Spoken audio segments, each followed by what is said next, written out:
Jammu and Kashmir का नाता terrorism से कुछ नया तो नहीं है, काफी पुराना रिश्ता है। लेकिन जो 22 अप्रैल को पहलगाम में हुआ, उससे एक नया अध्याय, एक नया चैप्टर जुड़ जाता है ये लंबे इतिहास में, और वो है कि अब सिविलियंस को और टूरिस्ट तक को बख्शा नहीं जा रहा है। पिछले कुछ घंटों से जो खबरें आ रही हैं उसको हम वेरीफाई करने की कोशिश कर रहे हैं, रिसर्च करने की कोशिश कर रहे हैं। बहुत लोग काफी सरप्राइज्ड हैं कि जिस तरीके से, जिस बर्बरता से टूरिस्ट्स को इस बार टारगेट किया गया वो काफी नया है।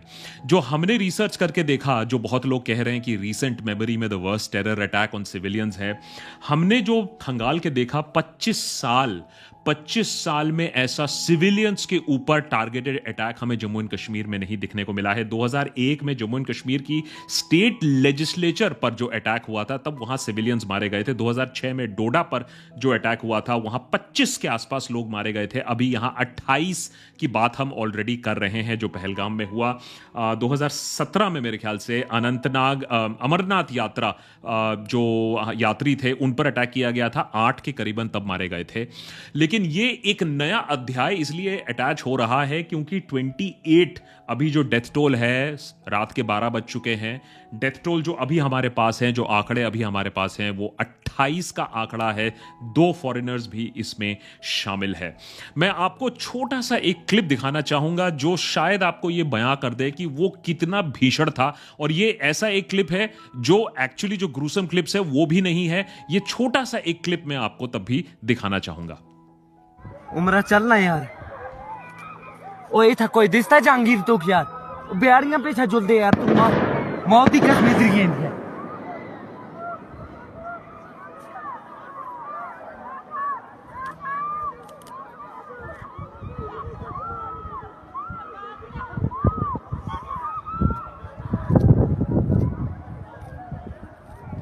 इस छोटे से क्लिप को आप शायद देखकर समझ गए होंगे कि क्या दहशत फैली होगी उस समय जब टूरिस्ट सिर्फ आराम से अपनी टूरिज्म कर रहे थे, घोड़े पर चल रहे थे और इंडिया का जो स्विट्जरलैंड कहलाया जाता है उसका आनंद ले रहे थे। पहलगाम में वो जो एरिया जहां टेररिस्ट ने घेर कर 40 टूरिस्ट को घेर कर मारा है, जिनके ऊपर फायरिंग शुरू की थी, वो सिर्फ एक्सेसिबल था ऑन पोनीज और सिर्फ पैदल। तो उन्होंने भी ऐसी जगह चुनी थी जहां कोई हेल्प, जहां रेस्क्यू आना इतना आसान नहीं है।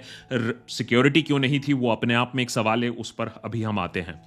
उमर अब्दुल्ला कहते हैं much larger than anything that we have seen directed at civilians in recent years। ये बहुत अहम स्टेटमेंट इसलिए है क्योंकि हम टेरर अटैक से तो काफी वाकिफ हैं, जिस तरीके से क्रॉस बॉर्डर टेररिज्म होता है, पाकिस्तान जिस तरीके से टेररिज्म को बढ़ावा देती है। लेकिन कहीं ना कहीं एक डेस्पिरेशन किक इन कर रही है जब टूरिस्ट्स को अटैक किया जा रहा है, और ये लोकल क्यों नहीं है वो भी मैं आपको अभी बताऊंगा। नरेंद्र मोदी एक तरफ कह रहे हैं कि सूटेबल मेजर्स लिए जाएंगे, अमित शाह ऑलरेडी पहुंच चुके हैं, मौकाए वारदात पर भी जाएंगे, अभी मीटिंग रात तक वो कर रहे थे। इंटरेस्टिंगली इंटरनेशनल रिएक्शंस की अगर हम बात करें तो जेडी वैंस यहां ऑलरेडी थे। उन्होंने ट्वीट करके अपना शौक जताया, बोला कि हॉरिफिक टेरर अटैक है। ट्रंप इंडिया के साथ खड़े हुए हैं, उन्होंने बात साफ कर दी। व्लादिमीर पुतिन का भी मैसेज आता है कि ये एक सेंसलेस किलिंग था। और ये जरूरी क्यों है, इंपॉर्टेंट क्यों है, उसको भी समझाना काफी जरूरी है कि किस तरीके से फिलहाल इंटरनेशनल कम्युनिटी पूरी इंडिया के साथ खड़ी हुई है और इस इंटरनेशनल सपोर्ट का इंडिया कैसे इस्तेमाल कर सकती है, उसके बारे में भी बात करना जरूरी है। लेकिन उससे पहले मैं आपको एक छोटा सा क्लिप दिखाना चाहूंगा मंजुनाथ का, जो आए थे अपनी वाइफ पल्लवी के साथ, लाखों टूरिस्ट के तरह जिन्होंने जम्मू एंड कश्मीर को रीडिस्कवर किया है। जब वहां शांति फैली है तो कैसे वादियों में जाकर टूरिज्म का आनंद लोग उठा रहे थे, और इसके बाद उनके साथ क्या होता है और उनकी पत्नी के साथ क्या होता है, वो अपने आप में काफी ग्रूसम है। शिवमोगा कर्नाटक से हम इंडियन ट्रैवल स्टोर्स में बुक करके कश्मीर प्रवास में आए हैं। अब हमारा कश्मीर टूर का दूसरा दिन है। कल हम बोट हाउस में ठहरे थे। बोट हाउस तो बहुत अच्छा था। अब हम शिकारा राइड कर रहे हैं। शिकारा राइड कर रहे हैं कश्मीर में। शिकारा राइड करवा रहे हैं मोहम्मद रफीक जी, और हमारा सब टूर ऑर्गेनाइज किया है काजल Thakur ji, Indian travel store से। बहुत अच्छा लगा, बहुत अच्छा सर्विस, धन्यवाद। ये आखिरी मैसेज था मंजुनाथ का। बिफोर टेररिस्ट ने उनको घेर कर, उनकी आइडेंटिटी पूछकर, उनकी हिंदू आइडेंटिटी पूछकर उन्हें गोली से मार गिराया। इनकी पत्नी का कहना है कि जब उन्होंने कहा कि मुझे भी मार डालो, मेरे पति को आपने मार दिया, तो टेररिस्ट ने अपेरेंटली उनसे कहा कि हम आपको नहीं मारेंगे, जाकर मोदी से बताओ इसके बारे में। तो कहीं ना कहीं एक क्लियर मैसेज है जो टेररिस्ट्स अपना काम करते हैं और वो किस तरीके से टेरर फैलाना चाहते हैं, दहशत फैलाना चाहते हैं, हिंदू मुस्लिम फसाद और बढ़ाना चाहते हैं। पाकिस्तान का एक पुराना एक स्ट्रेटजी है, उसको फिर से कैसे अपनाया जा रहा है, to bleed India by 1000 cuts. अब पाकिस्तान ऑलरेडी इस चीज पर रोना धोना शुरू कर चुकी है। उनके फॉर्मर जो एक्सटर्नल अफेयर्स मिनिस्टर है, फॉरेन मिनिस्टर है, उन्होंने कह दिया है कि अरे नहीं, ये तो हमारे बॉर्डर से बहुत दूर एरिया है, यहां हम कैसे पहुंच सकते हैं, ये हमारे ऊपर क्यों लगा रहे हो, अपनी पार्टी से पूछो, अपनी सरकार से पूछो, हमारे ऊपर ब्लेम ना करो। और पाकिस्तान ये बिल्कुल कहेगा, क्योंकि पाकिस्तान ने एक चीज समझ लिया है कि अगर वो डायरेक्टली टेरर का रिस्पॉन्सिबिलिटी लेगा या अगर उनके ग्रुप्स डायरेक्टली टेरर का रिस्पॉन्सिबिलिटी लेंगे तो वो फिर से FATF में आ जाएंगे। फाइनेंशियल एक्शन टास्क फोर्स वो बला है जिससे पाकिस्तान बहुत सालों से जूझता आया है। ये वो अथॉरिटी है जो पाकिस्तान की जो फंडिंग है उस पर चोक होल्ड रखी हुई थी। पाकिस्तान वैसे में भी कटोरा लेकर घूमता रहता है और ये फंडिंग और कटने के बाद पाकिस्तान की हालत काफी खराब थी।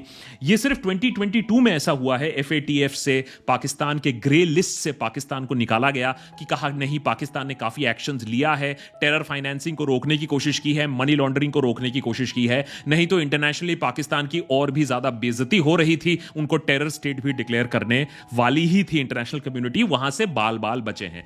तो अब पाकिस्तान ने क्या किया आर्टिकल 370 आने के बाद कि एक हाइब्रिड वॉरफेयर हम डेवलप करेंगे। हम ये नहीं बोलेंगे कि हमारे यहां से आतंकवादी आए हैं या लश्कर तोयबा या फिर और किसी टेरर ऑर्गेनाइजेशन ने किया है, ये लोकल टेरर अटैक है और इसीलिए इसको एक लोकल टेरर अटैक दिखाने की कोशिश भी ऑलरेडी हो रही है।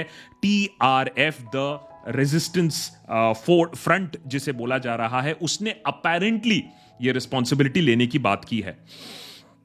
लेकिन क्यों ये लोकल इसलिए नहीं है कि अगर आपने जम्मू एंड कश्मीर की जो हिस्ट्री पढ़ी है, जो फ्रीडम फाइटर वहां जो टेररिस्ट्स रहे हैं, इवन वो टूरिस्ट को यूजुअली अटैक नहीं करते हैं, क्योंकि जिस फ्रीडम के लिए वो लड़ रहे हैं या जिस स्टेट के खिलाफ वो लड़ रहे हैं, जो लोग हैं वो टूरिज्म के ऊपर काफी डिपेंडेंट है और इसीलिए टूरिस्ट को हमेशा बख्शा गया है। टेररिस्ट भी टूरिस्ट को डायरेक्टली टारगेट नहीं करते हैं। तो कहीं ना कहीं टूरिस्ट को टारगेट करने का मतलब है एक डेस्परेशन क्रीप इन कर रहा है। लाखों टूरिस्ट आते हैं अब जम्मू एंड कश्मीर में, वादियों में, पहलगाम में, अनंतनाग में। आपकी अमरनाथ यात्रा फिर से शुरू होने वाली थी, उसको लेकर भी एक डेस्परेशन है। फॉरेन टूरिस्ट आ रहे हैं, 50-50 हजार फॉरेन टूरिस्ट आ रहे हैं हर साल, तो कहीं ना कहीं उसको लेकर भी एक डेस्परेशन था।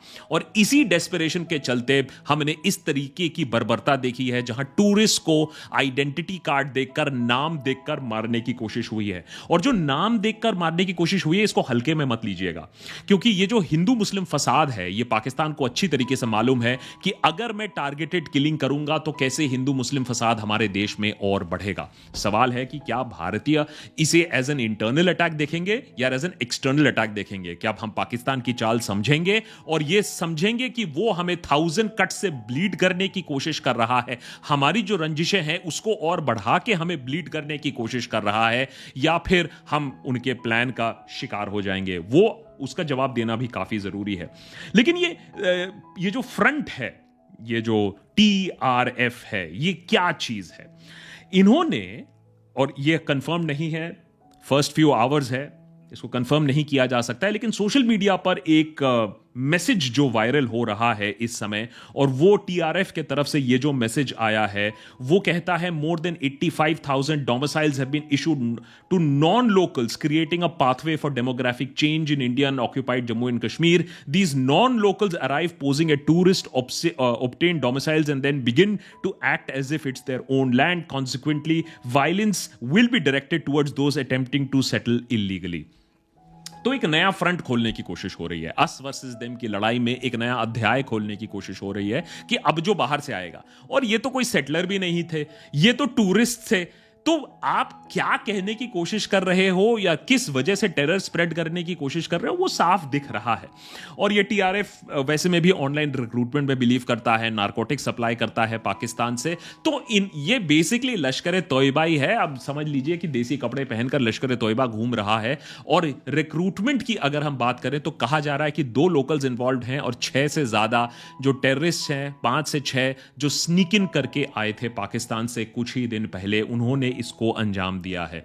तो कहीं ना कहीं सिक्योरिटी फोर्सेस भी शायद थोड़ा सा कॉन्फिडेंट हो गई थी कि हमने ये मैटर पूरी तरीके से डील कर लिया है, टेररिस्ट से हम निजात पा चुके हैं कम से कम इस एरिया में, एंड टूरिस्ट यहां सेफ है। वो चीज खैर गलत साबित हो गई।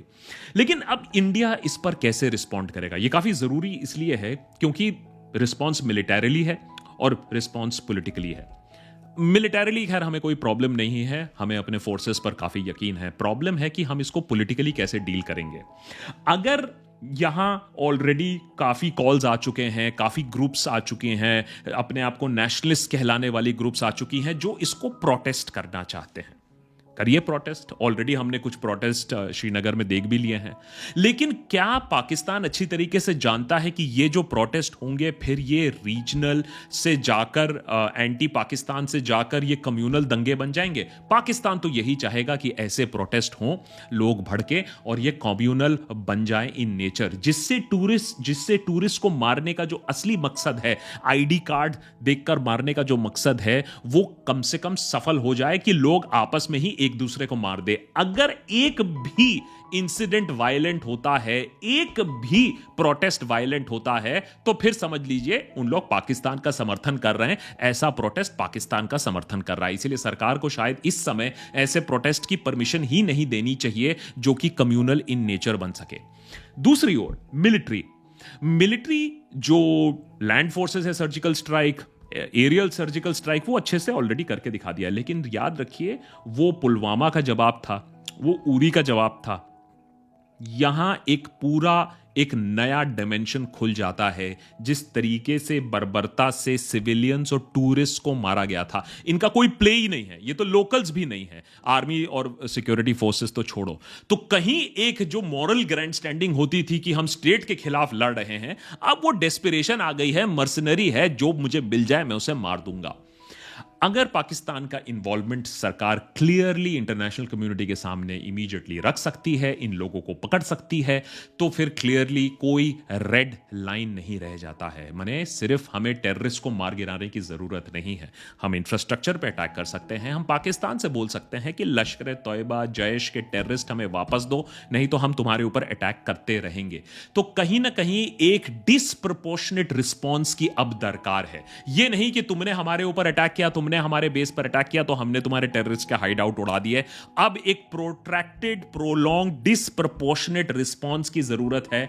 और यह समय भी बहुत अच्छा है क्योंकि अमेरिका तो पॉपॉ रहे नहीं। अब चाइना कितना ही सपोर्ट कर लेगा इस समय पाकिस्तान को, जो कि ऑलरेडी इतना बदनाम है। तो इंटरनेशनली एक सिचुएशन भी ऐसी बन चुकी है जहां पाकिस्तान अपने पॉपॉ के पास भाग नहीं सकता है, कोई बचाने वाला है नहीं। और इंडिया की इतनी पोजीशन अभी स्ट्रांग है कि अब इस मैटर को और स्ट्रांगली डील करने की जरूरत है। यह नहीं कि हमने 2 वॉइसेस ऑफ ऑपोजिशन कर दिए या 2 जगह एक मिसाइल गिरा दिया। इससे ज्यादा डिसप्रोपोर्शनेट रिस्पॉन्स की अब दरकार है। तो मेरे ख्याल से प्रोटेस्ट से ज्यादा हमें अब मिलिट्री ऑप्शंस और भी देखने की दरकार है।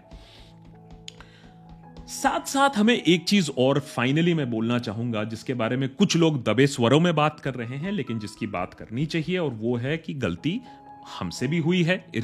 माने हमारी भी कहीं ना कहीं रिस्पॉन्सिबिलिटी बनती है। जब क्लिंटन आए थे तब इतनी बुरी तरीके से अटैक हुआ था। जेडी वैंस आए थे तो ऑब्वियसली एक हिस्ट्री है टेरर अटैक का। जब कोई विजिटिंग प्रेसिडेंट आया है तो वाइस प्रेसिडेंट आए हुए हैं। 2000 टूरिस्ट एक जगह है और आपकी सिक्योरिटी फोर्सेस वहां थी नहीं। कैसे लोगों ने सिक्योरिटी फोर्सेस की प्रेजेंस को पहले से भाप के इस तरीके से अटैक किया कि वो ना कि अटैक करें, ये फिदायीन अटैक नहीं था, अटैक करके सफलता से भाग निकले। रात के 12 बज चुके हैं, करीबन 12 घंटे होने को आ रहे हैं, अभी तक ये टेररिस्ट की पकड़े जाने की खबर है नहीं। मैं आशा करता हूं कि सुबह तक ये खबर मिल जाए। लेकिन इतनी बड़ी जो सिक्योरिटी लैब्स है उस पर भी सवाल उठने चाहिए कि इतना ओवर कॉन्फिडेंट हम क्यों हो गए, खासकर कि जब अमरनाथ यात्रा शुरू होने वाली थी। पहलगाम एक बहुत इंपॉर्टेंट जगह है उसके लिए, खासकर कि जब जेडी वैंस आए हुए थे। और यही एक प्रॉब्लम रहती है कि हम एक्शन तो ले लेंगे, और मुझे अपने फोर्सेस के पर एक सेकंड भी डाउट नहीं है, उन्हें जैसे ग्रीन सिग्नल मिलेगा ताबड़तोड़ काम शुरू हो जाएगा। लेकिन आज तक हमें यह नहीं मालूम चला कि पुलवामा में 300 केजी आरडीएक्स आया कैसे। आज तक हमें यह नहीं मालूम चला कि टेररिस्ट को exact movement of CRPF convoy किसने बताया, क्यों बताया, कैसे बताया। ऐसा तो नहीं है कि वो गेड़ी मार रहा था अपने गाड़ी को आरडीएक्स लाद के। तो ये जो सवाल हैं ये हम सवाल पूछते नहीं, जिसके बाद फिर से अटैक हो जाते हैं कि हमारे सिस्टम के अंदर कौन है जो ये इंफॉर्मेशन दे रहा है, क्या हमारे सिस्टम के अंदर कोई कमी है जिसे ढूंढ निकालने की दरकार है। हम बोलते हैं सब चंगासी है और फिर आगे बढ़ जाते हैं, लेकिन सब चंगासी है नहीं। सरकार बार बार बोलती आई है कि एकदम नॉर्मलसी हो चुकी है, नॉर्मलसी नहीं है। 2018 से लेकर 2022 तक आंकड़े बताते हैं 174 डेथ्स हो चुकी हैं। जहां तक सिविलियंस की, मैं सिर्फ सिविलियंस की बात कर रहा हूं, तो कहीं ना कहीं हमें यह समझना होगा कि ये एक चाल अब चली गई है। पहले धीरे धीरे मारा गया था, ये थोड़ी सी बड़ी एक हरकत हो गई है जिसके वजह से हमें एक डिसप्रोपोर्शनेट एक्शन लेने की दरकार है, सवाल पूछने की दरकार है। और ये जो पाकिस्तान का ट्रैप है कि हमें और बांटा जाए, हमें और काटा जाए, हमें और लहूलुहान कर जाए और वो बैठकर तमाशा देखें, उस पर सिंक इन करने ना करें, उसकी भी दरकार है। मध्य रात्रि में ये रिकॉर्ड कर रहा हूं। होपफुली इंफॉर्मेशन जितना हम गैदर कर पाए हैं, हमारी रिसर्च टीम भी लगी हुई थी, इंफॉर्मेशन एक्यूरेट है। कोशिश हमारी यही रहती है और कोशिश बिल्कुल रहेगी कि जैसे और इंफॉर्मेशन आए हम आप तक भी ये इंफॉर्मेशन पहुंचाएं, लेकिन सतर्क रहने की अभी बहुत दरकार है और हम इनके ट्रैप में ना पड़े उसकी भी बहुत दरकार है। जय हिंद।